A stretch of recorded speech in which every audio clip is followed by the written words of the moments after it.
Oyo abadde kize biri nabivudde kuba yagala kwewolereza biri nti simanya bye biba. Ebe sagala. Ani kiki kino? Fayi oyo akola kiwa? Gwe ani bintamye. Sirikako. Mami Alani. Abantu mubaniriza bwe mutyo omuwala azze bambi ng'akaaba. Nangamba yagala Dominico mukwano gwe. Kati akoze musango ki? Oyo mugenyi mami. Muntu ate mulimu ekkubo. Mami, nze ebintu byabwe mbikoye Alani. Ebintu byamwe mbikoye. Obikoye nawo. Era bino kwa tugenda kusaba na kusiba nakwana. Teri kulya. Teri kunywa bo mami zotya. Bino ebintu byebiwe bituse. Mami, it's okay. Okusiba nja kusiba n'okusaba nja kusaba nga bw'oyagala. Naye bw'obanga oyagala Sitaani ave mu nnyumba eno, Sitaani asokera ddala. Bw'obadde kibankumanyi. Kwani? Oyo simumanyi. Nze kunoonya Dominic. Dominic abadde kyera we yeesibye ku Dominic. Kukwani Dominic yagenze Makerere. Ate kati oyo nze simumanyi ali kuŋŋamba ndi Sitaani. Sitaani ze wamwe. Siwagambye tutamumanyi? Mugenyi wo sikwe wogambye? Mune mugenyi. Kati kakulya amazima. Mami wamane nanga nkubulire. Tata bakubulire nanga sidigambye. Mami nkubulire. Olaba oyo. Yasooka okunkwana oyo. Yamugaana kati wanamugaana nejagala mu Dominic. Era nze kijuyo kuwola abasaawe. Sidigamaleyo mami olaba saawe. Nina muzukulu.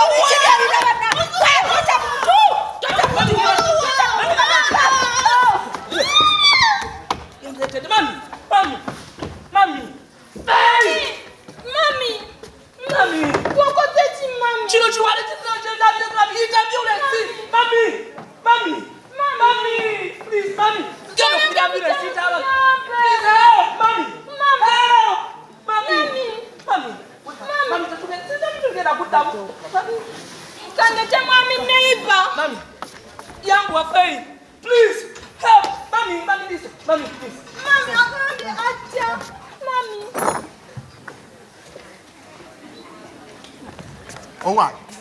Owani. Omanye ebintu bwe bitabuse. Nze guno omulimu sijja gutegeera. Okimanyi nti tulinga abakolera obwerere. Ne weebuuza n'okola omwezi ku mwezi ne batakusasula ssente za mwezi ogwo gw'okola. Ddala oba okola. Tulinga abakolera obwerere. Nga kiri kitya?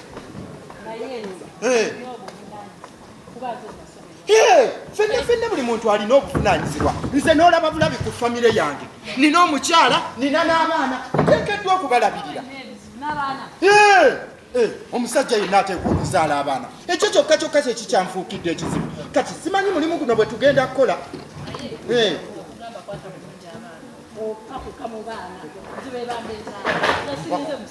Mpakuka mu baana. Obakola otya?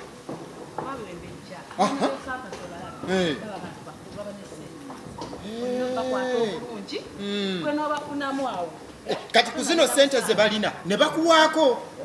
Ompadde gaabwo. Ngenda kukola nga ggwe.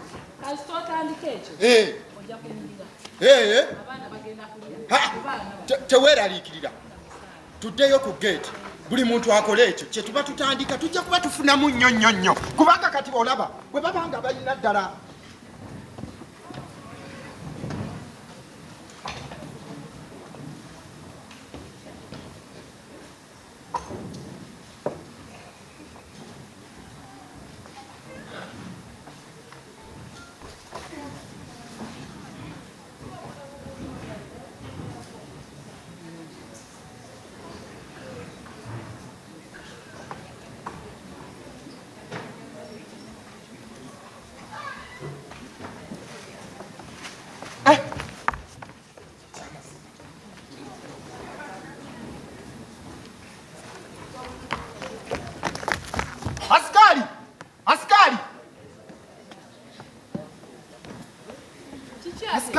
Askari.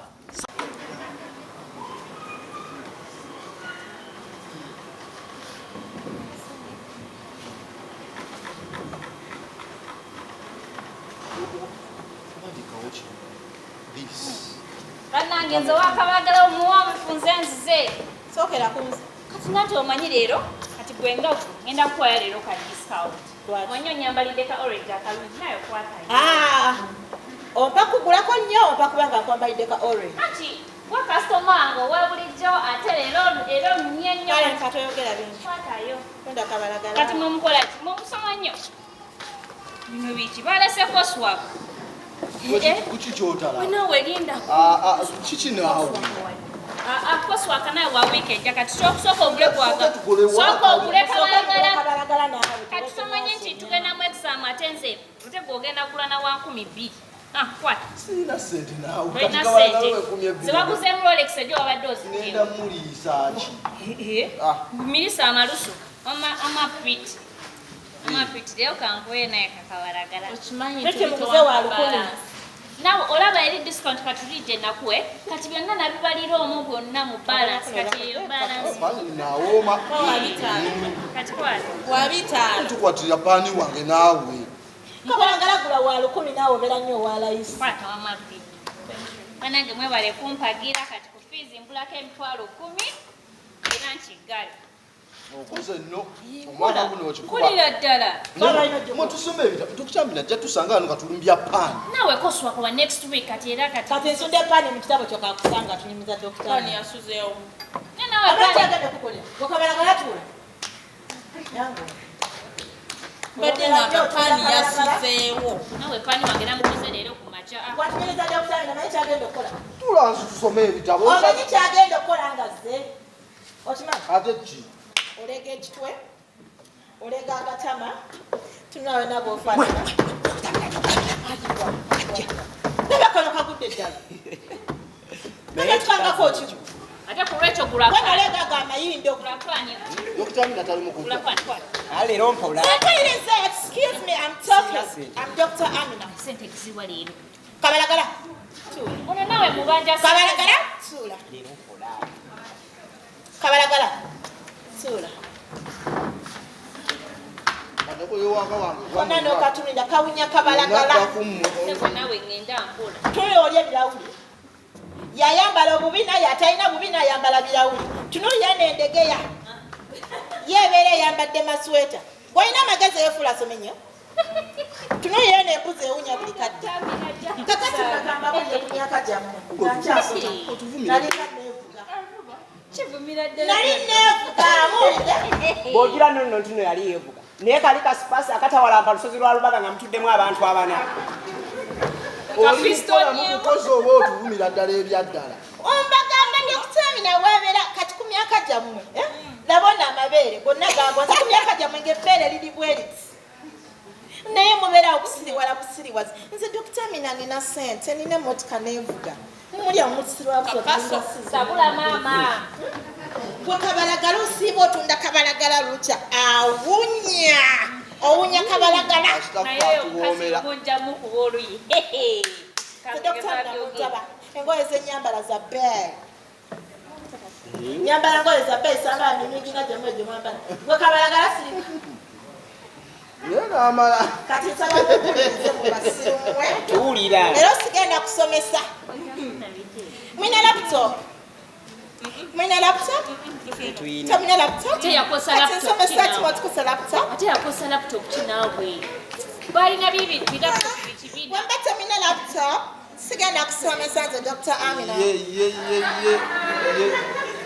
mubadde kinammwe gesako bagamba Dr. Amina byakola kati kamwera akasembayo nze Dr. Amina bwentambula enseraba muli basiru nnyo nze Dr. Amina tebambulira gyenkola basanga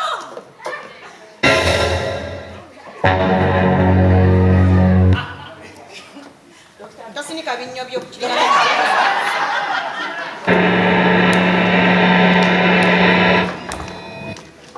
just I'm here looking at you kills my mood gwonkalira kyamasali ngange eddu toyasama bwe bukasana yogera weekomba wanda kuwanzima lusu mugenda ne mwesiriwaza mwajja kusoma naye mubivako ne mukola ebirala nze Dr. Amina oba basomeseza oba sibasomeseza I get paid at the end of the month.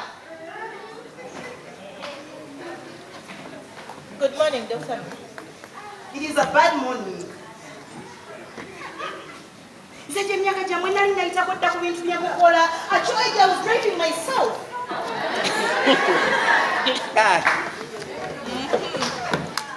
Olaba ndi kugira emyaka neefaanana bwe nti katoza mugiri emyaka gwetunuulira amabeere go gonna gonna gaagwo gayiika buyisi bwe gati olaba n'ebyange likyalabikako olipise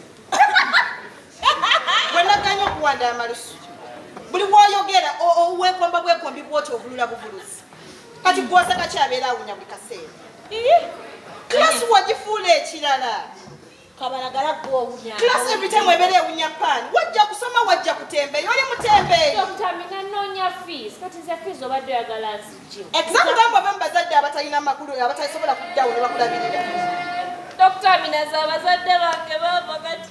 nekitegeeza kinze yabatta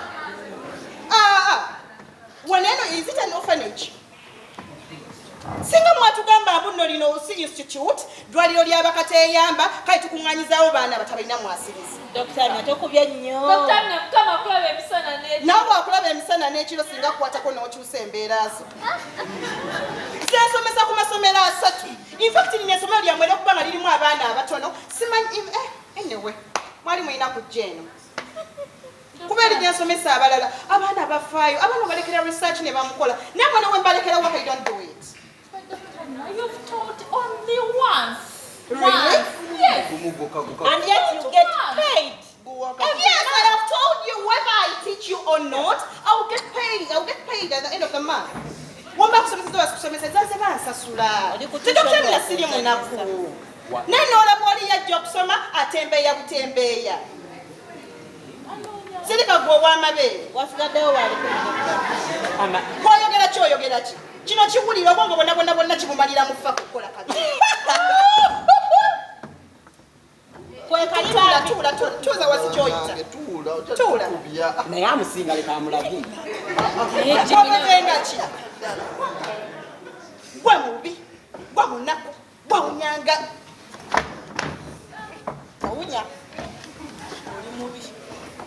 In fact, mbadde nze nabasomesa ki? Kozi muli yali mugisi. Communication skills. Twakomawo. Tosomesanga. Mugire laptop zammwe. Tetulina laptop. Tulina laptop. Bwe bunaku bwe mbadde mbagamba. In fact, you've killed my mood. Ani alina okuddamu n'abasomesa. Dr. Sembuse, ayinza okuba yasobola okukwasagana environment ero, but I am in a can't.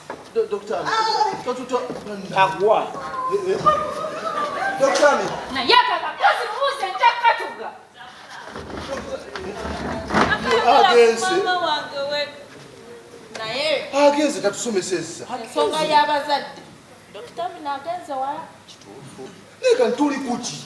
Kije tuliko. Omusomesa najja mu class najja natujereka fena natujereka natuyisaamu amaaso natasomesa natambula n'agenda. Katusomye eki? Ate it's your problem guys. Agenze petukoze. Petukoze ki? Omanyi olina obuzibu mwagala nnyo soma nze lyatama. oba asomeseza ebinkolera Kwogezera ebita. It's not for research bana. Nawo bagenzi.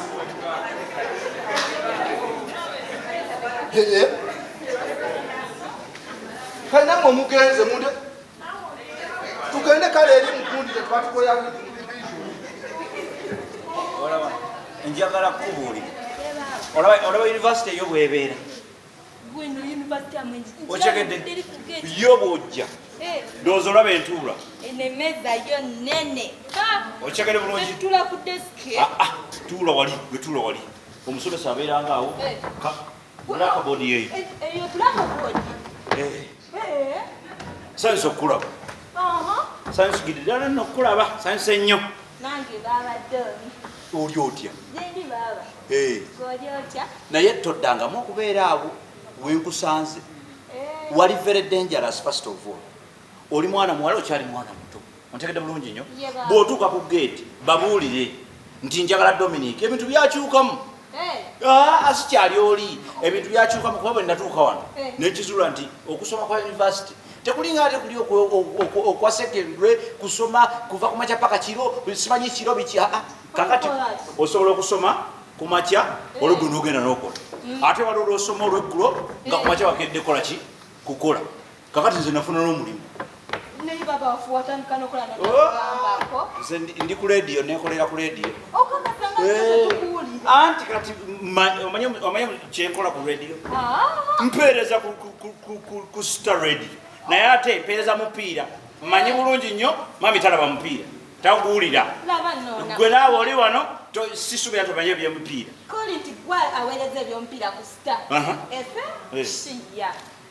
wekwate kunze mami agenda atandika owuliza omupiira nga yagutandike naye tomugamba ajja kisusa ku kyalo konna abagambe okubagamba nangira gamba bakwano bange raba ngenda bagana naba bange doomi banagenda kutandika tamanga bosi tobitandika agaba malala akati njagala otegeere bulungi nsanyukidde nnyo ddala okulaba maama ali atya mama mulungi naye jasita abadde akumisinga ate nga nange era okimanyira mba njagala okukulaba kakati ondeeteddeyo ki ondeeteddeyo ki mbadde ngenda kuleetera omutwalo kati nenkolesaako 13 transport 13 zigenda kunzizaayo omanyi nti ogenda kunsasula sente zange mami agamye kuweka 10 ate nazo zennyini ntwadde mu takisi enjala nennuma onsene naayitawo bagaba bwebu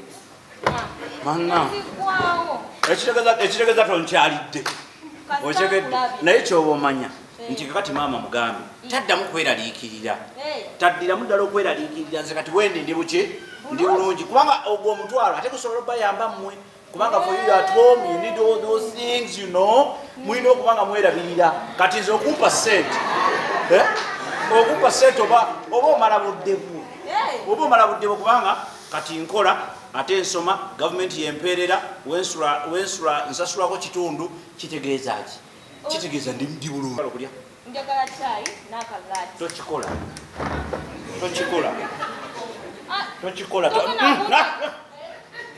gwomanyi wooli wano omanyi wooli tuli ku university ojja kubuuliza abantu wano waliwo ebintu byebatasaba wano saba ekintu ekyobuvunanyizibwa mwogo omusiike kireke kangende kuyiize ogenaleeta kikabala kangende kuyiize kyenkuwa kyekyo kale neba badominaawo oyomba nnyo tukalaba n'ekimiza kyabwe kinene okirasi yabwe yonna yiyiga nungi nange ninosoma muwala oli mupya ndi mupya nga mbadde sikumanyi wano oviiriddewo ovudde mu kyalo nojja eno mu kibuga kakati nze omanyi ze bampita jime olabiri yona yonna gy'oyingiridde ng'ojja kamba seeno yonna yatata wange fenwaffe tuli bagagga ate nze olaba tata wange asobola n'okukuweerera n'osomera ku bwereere nsomera ku basale banange mama ngaawe nyemugenda kumpa basale eno teba basale enebeera scholarship saba nowegeziwaza bagambye zitegeera ewaffe ndi ku basale nze kola mami wange awaayo hafu nesomemeri waayo hafu ate ye babadoomi eno university yamwe mwe mwamuwa bulijjo basale ali ku fuulu fetwamuwa scholarship wange olaba bagita basale kakati ate ngaovudde nekwebyo fene ewaffe tulya bulungi bwekimwe kati mwewammwe kiki kyemwali musembe ey'okulya kakiri tozijukiza na mmere ya krisimasi gwe yaggwa twagende twali ekibata naye manje twakijja twagenda mami waffe n'alimira neiba olubiriba si wanvu nnyo naye nga lunenenenekoya nalyoka tuwa ekibata ekinene n'atugattako ekikira kye ekibuga ate neno krisimasi tulankunnyonnyole twalimye olubimbi bagenda abireke teyebaza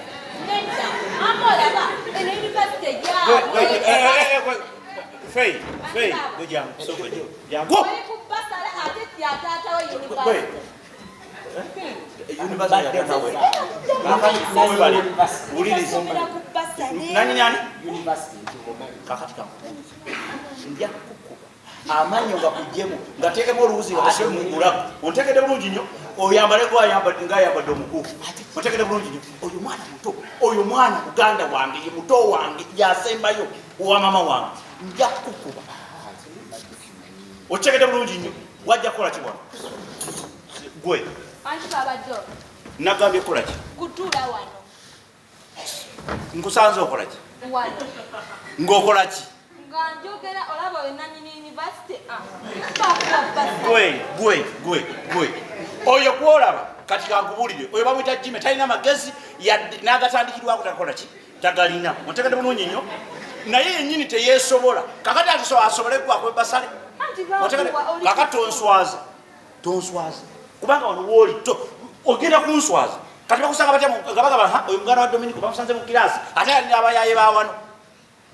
Beera mwana mugezi. Oli mwana muwala okyali mwana muto. Kati baba tukola ki? Mama afa tubonaabonedde okututuusa watutuusizza.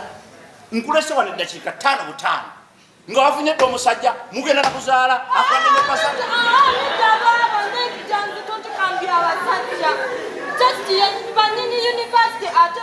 Lekera ogamba nyini university taliiwo.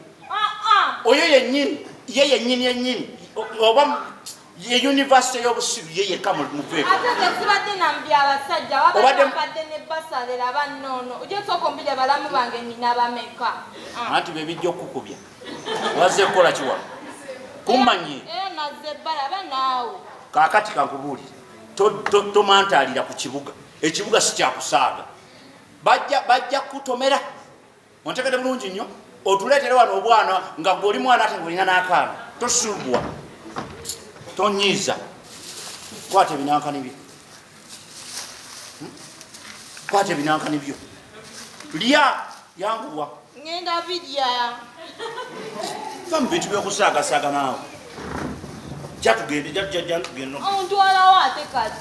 Jatugende ojja kunswaliza wano. Golo obadde mu kibiina eddakiika 5 n'okola ebyekiralo. Tekantuleko oko katono. Jatugende tuula eri wansi w'omuyengo ole.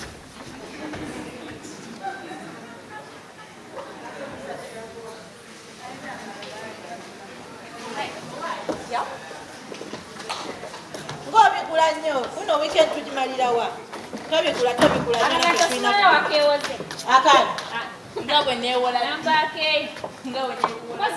Kabalagala nze g'omanyira ndekera okukubako kabalagala. Naawe waliyo concert kati badde nsaba ompole y'akagoye. Concert ya?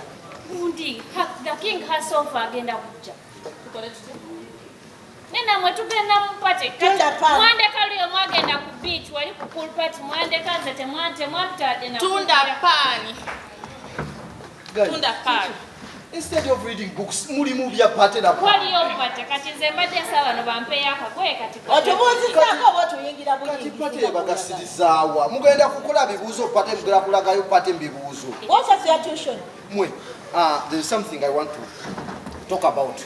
Since tuli mu development skills, N'okusoma kwantama. guys, let's talk about this. Tugenda kola. Dominic Munas. Dominic, tukole mu discussion biki? Tukole mu discussion. Like, let's talk about farming. Farming? Olina ettaka. Ati kati farming tuli mu kusoma. Kwegamba omuzadde wange yansasira mbere faamu. Tuli mu kusoma tulabike ettaka linajja oluvannyuma naye nga tutegedde biki bye tugenda. Nedda. That is a very wrong investment. Ate okugirowoozaako oli muyizi. Omanyi farming supervision gye yeetaaga. Kitegeeza olina okubeera mu nnimiro buli ku makya saa 12. Oveeyo ku meezi kati osome ddi. Nsalirwawo. Nabwe obukooti bwaggwe. Gwosobola okugenda mu nnimiro buli. Why not? Nsobola. Labanno ogenda kulima wa? Nja kugenda mu ttaka ly'omukyalo nga maze okusoma. Kakubuulira ekintu. Nze waliwo bizinesi esobola okukola. Olinya engatto yange ya bbeeyi. Gwe jangu otuule. Business kyate. Yimiridde. Waliwo nze bizinesi gye ndowooza gye mmanyi. Naye nali gyagigamba abantu batono naye naffe nayo tujyawo tusobola. Tugambe. Nze ekiba ku business. Siina buzibu. Kakati ngenda bayigiriza ekintu kimu. Nange nakiyize not very long time ago. Sabbuuni. Kukola sabbuuni. Kyekola asala bawa idea zange. Gwomanyi sabbuuni waliwo kyali wange. Sina kyali wange. Faani wange. Abadde ampuliriza nnyo ku radio. Dominic, nga lwaki nange toniina n'onteekako mu buuzizo. Mpulidde ebirowoozo. Jangu otuule wali. Osike obenga atalinawo. Kuno ngenda si. sabuni agenda kwera nnyo kawunyira sibyakujerega bannaye eno this is a serious business ama business ya sabuni yakola bweti nagenda gundi wange fani wange omu ankubiranga amasimu nole waseno katinga ndi wamaniyu kati nga mpulira obusungu paka lumule nagamba leka mujjeko ngende yewuwe ndabe project jampizya bulunaku kantuukanyo nga ndaga project ndoza yenkananga wano wewati obunene project eri bweti chemical za sabuni nga chemical zigula emitwalo nga 15 nenga mu mitwalo 15 osobola okukolamu ebidomola ebisobola okugula emitwalo gya Uganda nga 8 bw'omanyi bizinesi meka mu Uganda ezisobola okukola emitwalo 8 because of just 150,000 nawe olimba abantu bakola bizinesi ebikisi. No, it's okay. evening Yeah, it's fine. Proceed. hello professor Yes, sir. Carol. Bano bagamba bya sabuni. It's fine. Bagamba nti nno eri business ya sabuni eri very profitable. Otekamu chemicals okuleza mitwalo 18 n'okola sabuni omukozesa mikono gyo skill ebeera mu mutwe n'ofunamu osobola okukola ebidomola 8 lwa chemical ya mitwalo 15 kitegeeza buli kidomola kyo kya mutwalo oba mutwalo gukitundu oba ebiri akasente kobamu okamanyi bw'omanyi abantu bameka abalina bizinesi ng'ataddemu miliyoni 7-10 nga olunaku afuna omutwalo gumu olina kugula bodaboda ya miliyoni n'agiteeka ku luguudo ng'agivuga ali mu risiki ey'okufa ne byonna byonna ebigenderako naye nga buli lunaku alina okulipootinga mbu omutwalo. What type of risking is that? So for me, I thought having a skill is a better thing. Era nayizenza okukola sabuni bwe mwagala we can join hands tukola sabuni newe mumanyi naye wabula kimutagenda kukola waliwo a branding strategy gye nnina soko gye lwaki olonzeemu wangi Malaika jange Malaika is the right word. Malaika. kakati oba tunabeera weru Dominic, Professor. Dominic. All I've heard, I think I'm in love with whatever discussion is going on. Yes. That is very good. Thank you, Professor. Thank you. gwe batukuba ekifaananyi nga tuli bwetuti batuteeka ku sabuni nga bagamba if you want to become green Ne skin ennungi. n'okuwunya obulungi use our soap Malaika. wakuweyo akafaananyi kale nowaye okubeera mbino Ekyamazima kiri kikakamuli amazima. Sokusoma manyi saagala najja kwesalimu. tujje tukozesa ekyangwero byakyamagezi oyo gedeyakyo ajera babadde ku sabuni oba balina agonawe asikali Omukama mulungi. ekiseera kyo neeraze embeerazi Omukama yebazibwe. amiina Yesu Kristo yebazibwe. amiina pasita Omanyi kyobadde ofudde? nali nfudde pasita naye mukama Omanyi kyobadde ofudde? banange Naye Yesu akukutteko. noonya nno asikali tumubuuzeeko Sooka otuulire wano. banange Kale gwandeese oyinza okukikkiriza nti gwandeese ate tunga ono ali mu bulumi afube watuulirako. Yesu Omunazaalesi aweebwa ekitiibwa. amiina pasita banange badde manyi togenda kukkiriza kujja naye weebale mukama Mu linnya lya Yesu, mu linnya lya Yesu Kristo Omunazaalesi owone bakyasaba owone amiina akabadabada akakutomedde nako kafune obuzibu mu linnya lya Yesu Kristo. afaani anti baddeeri nenengera abantu tako naye nga bamanyi oba bagenyi ba profesa tubadde bagenyi bo Ono alina gwandeese okusabira, era gwandeese okusabira ndooza ng'oba oleeta. bwaba onabimanyiko Dominique njagala ku mutabani wange Dominique anti bangambye oli mama Dominique atuse naye yenze muna kato mufana na nyina yate face ya Dominique goyagala gwenjagala afana goyagala Jesus Christ ono musirikale asobola okukuuma abaana ba university nga mulaba yemoolamola bwe mozimuzi pastor na Asikaniza byo bitu byesanvu. Mama. Wanji Dominique. Nsanze okukola mami. Mami Dominique. Pastor. Pastor kama yeye wasibwe. Hallelujah we bwekitibwa. Amina. Yesu Mnazaresa we bwekitibwa. Mama ngo wenyera chichi. Mune nafunya accident. Wafanya accident. Nenja kuona akaboda boda omukadde kabadete kamuse. Akaboda kamutomedde. Pretty serious. Very serious. Nete wala diki. Ani ababoda mube bwawe kisa. Ndoze ngeri tutayina budde ekyo tukiveko. Tusabe ndoza tukole omanyi obudde nina butono. Pastor. Gabwe nakunyonyodde kubyagudde wewa kenda. Sena mbadde bize kubanga mbadde ngenda mu bintu birala. Pamu tasika time kati. Ye mami. Pastor gabwe nakunyonyodde kubire byagwawo. Ngate waka ndaba kino.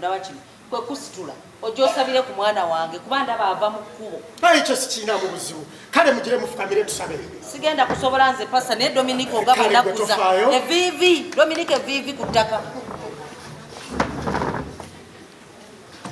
muri nnya lya Yesu Kristo amina mukama waffe amen nsaba musimu ogw'obwenzi amina guva mu mwana ono amen nsaba musimu ogw'obutagaliza guve mu mwana ono nkawoola mu linnya lya Yesu Kristo Omunazaresi s'amaanyi go otwala emizimu gyonna egitagaliza emizimu gy'obwenzi gitwala mu linnya lya Yesu gigino ngisika mu linnya lya Yesu emizimu emikamu egyo emizimu emikamu egyo mu linnya lya Yesu nja kusaba Yesu Kristo Omunazaresi onyambe osalide mukama w'ekitiibwa omukazi omulungi ono w'ekitiibwa omwongera obulamu omususizza akabodaboda nsaba omwongera obuwangazi Yesu Kristo nsaba yambe omukyalo ono abeere ng'omukyalo ono yeeyagasa abeere mu bulamu obulungi ebinennakola Jesus Christ. Are you present? Mom. Jesus Christ. Are you present? Please, Pastor Mvamaso. Ndoza. Joshua zako chimala. Mvamaso. Ndoza chija kwetagisa kuja mu counseling room. Noja kuja mu counseling room. Wata wana. Mama chichi. Dominique mwana wange. Musibu chikati bichimamira nawe byokoleni. Mama yakala pastor alozia sana. Atanga pastor. Oyagala berita. Mwana wange Dominique. Wadebe bibadde oneesibye byandese. Stani yegulumiza bannange. Dominique Stani yegulumiza. Kakana nkubulire byandese byosibye byandese. Tukibaddewo naye isoke kirabe nga atakirabye. Otegedde? Mama. Dominique kyandese. Nina bye nalabye n'amaaso gange. Ate nsabo ngambe nti si bituufu. Bituufu si bituufu. Si bituufu. Kati biki byogamba nti si bituufu. Byewalabye nga tebisanyusa. Dominique mwana wange. Wangi? Okyali mbeerera nga we nakuleka.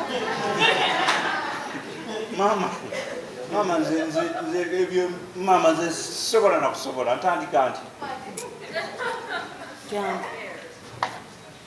Dominique ondabye oba olabye engeri gye mbakuzizaamu taata wamwe bukyangandekawo nembakuza nembasigaza Dominique nkulabanga gwe taata gwe maama wa famire Dominique mwana wange tonswaza sijja kuswaza mami Dominique tonswaza saagala kunkaabya maziga ku ssaawa esembayo otunulira abazadde nga bazze ku graduation z'abaana baabwe nga batikira ntebe nga balaba bifo ne babakwasa certificate nga abaana baabwe bafa dda siriimu Dominique siriimu gyali Dominique siriimu gyali Dominique togeza okwegatta n'omukyala yenna wano ku campus Dominic njagala abakyala bonna buli akuyitako oba afaanana atya mulabe nga star mulabe ng'endogoshi Dominic Katonda agenda kuwa omukyala kuba ne mukiroota amundaga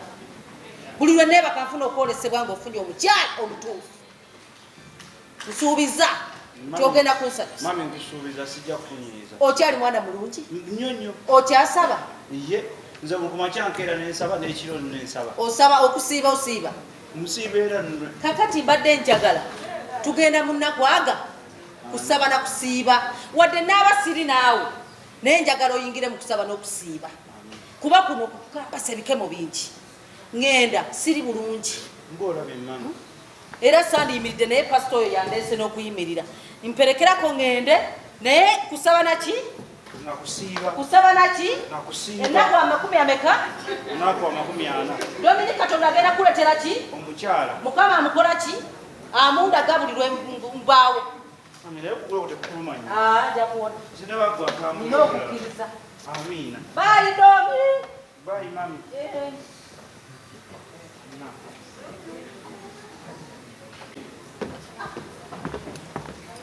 Professor. Yes, doctor. No, I have a meeting with the university. Just 2 minutes. 2 minutes? We might not even go to the office. What could that be, really? Professor. Yes, please. My issue. Oh, promotion. Yes, Professor. How do you like it? Come into the office over and over and over. The promotion, sir. No, you see, our institution is one of the few which are dealing with corporate governance. You know the process and the procedure. Very well. Of one is upgraded to become a professor associate. Yes. Research you supervise, the thesis you've been working on, the journals, everything you've authored. And then they go for a read through. Then you can get recommend feedback from such. Professor, you are the final man. No. The constitution of this institute gives you all the powers to give me that promotion. But we allow process to take precedence. I understand very well, but please consider me. No. Consider me. It has taken a while. It has taken a while. Okay, so if I may ask, yes, Dr. Sembos, do you take off time to follow up your students that you've passed out? Now, Professor, you're using that as an excuse. No. With all due respect, you've helped me in a lot of things. So many things, and I respect you. And I'm still ready to assist. Yes, please assist. My job, I know my job very well. I teach, and let them go. That is all. That's what I'm supposed to do. I am not supposed to follow up any of the students I teach. Oh, Dominic.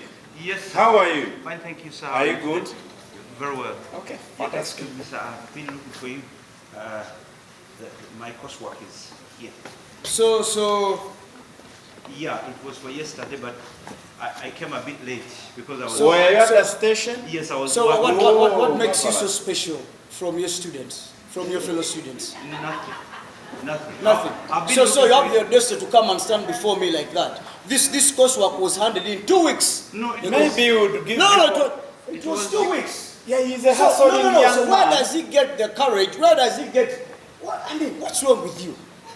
There's nothing wrong. I came yesterday, but when you had left office, I was from work. But then I've been looking for you the whole day today. Okay. So consider this as a fat retake. Yes. Dominic, it's okay. Okay? It's fine. It's okay. Dr. Simples. Why all this? This young man is a hustling young man. You also understand his status. So hustling, how? No, he's not going to hustle in my work. No. Please, this is so separate hustling and my coursework. This is too much. No, it's not too much. The purpose of the institution is to see those students that are trying to manipulate whatever knowledge you're giving them into something tangible.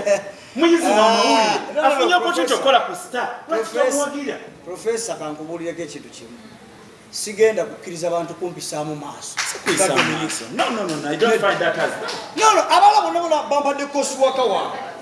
Yese baali eyo ali mu hasolinga. Abantu bahasolinga. I think that is where we are missing the point. No, there's no point I'm missing. You are concentrating on what you are doing here in class instead of concentrating on those candidates that are laboring to transform First things first. Coursework first, then you hustle second. Okay, so yes, Dr. Sempus, if I may ask, as somebody aspiring to become an associate professor, Yes. you very well know you are going to look through all the researches you've done and their relevance into the world. Yes. Omuyizi asobola osoma amawulire n'ajjako obudde okugenda okukozesa ebyo by'asomye n'atudde mu kibiina 24/7.